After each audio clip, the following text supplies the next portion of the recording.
இந்தியாவில் கடந்த 8ஆம் தேதி முதல் 500 மற்றும் 1000 ரூபாய் நோட்டுகள் செல்லாது என பிரதமர் நரேந்திர மோடி அறிவித்தார். கருப்பு பணத்தை ஒழிக்கத்தான் இந்த அறிவிப்பு என்றாலும் அறிவிப்பு வந்த நாள் முதல் மிக கடுமையாக பாதிக்கப்பட்டு தங்கள் பழைய நோட்டுகளை மாற்ற பொதுமக்கள் தினமும் வங்கிகளிலும் ஏடிஎம்களிலும் மணிக்கணக்கில் காத்திருக்கிறார்கள். சரியான திட்டமிடல் இல்லாமல் இந்த விடயத்தை மத்திய அரசு செய்ததுதான் பெரிய தவறு என பலரும் குற்றம் சாட்டி வருகிறார்கள். இந்தியாவில் இப்படி செய்தது போலவே முன்னர் பல நாடுகளிலும் இப்படி நாணயங்கள் விடயத்தில் பல மாற்றங்கள் நடந்துள்ளன. சோவியத் யூனியன் கடந்த 1991ஆம் ஆண்டு கருப்பு பணத்தை ஒழிக்கும் நோக்கில் அந்நாட்டின் அதிபர் மிகைல் கர்பச்சோவ் 50 மற்றும் 100 ரூபில் நோட்டுகள் செல்லாது என அறிவித்தார். ஆனால் இந்த அறிவிப்பால் அரசு நினைத்தது நடக்கவில்லை. மாறாக மக்கள் அதிகம் பாதிக்கப்பட பல போராட்டங்கள் வெடித்து அடுத்த ஆண்டே அந்த நாடு சிதறிப்போனது. வடகொரியா கடந்த 2010ஆம் ஆண்டு வடகொரியாவின் சர்வாதிகாரி 2ஆம் கிங் ஜாங் சில நாணயங்களை தடை செய்ய அதனால் நாடே பஞ்சத்தில் மூழ்கி மக்கள் பசி பட்டினியால் வாட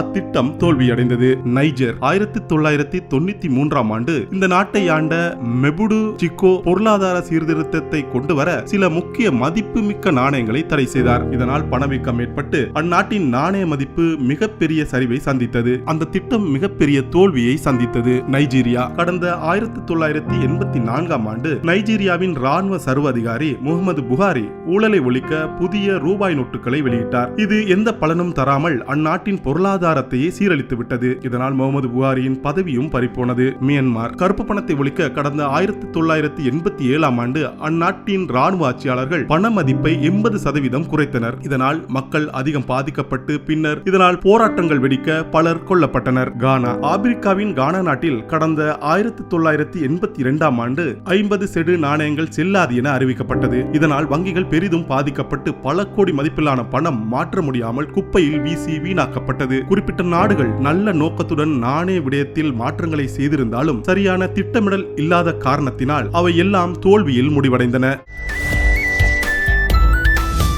லங்கா ஸ்ரீ உலகத் தமிழர்களின் இதய துடிப்பு.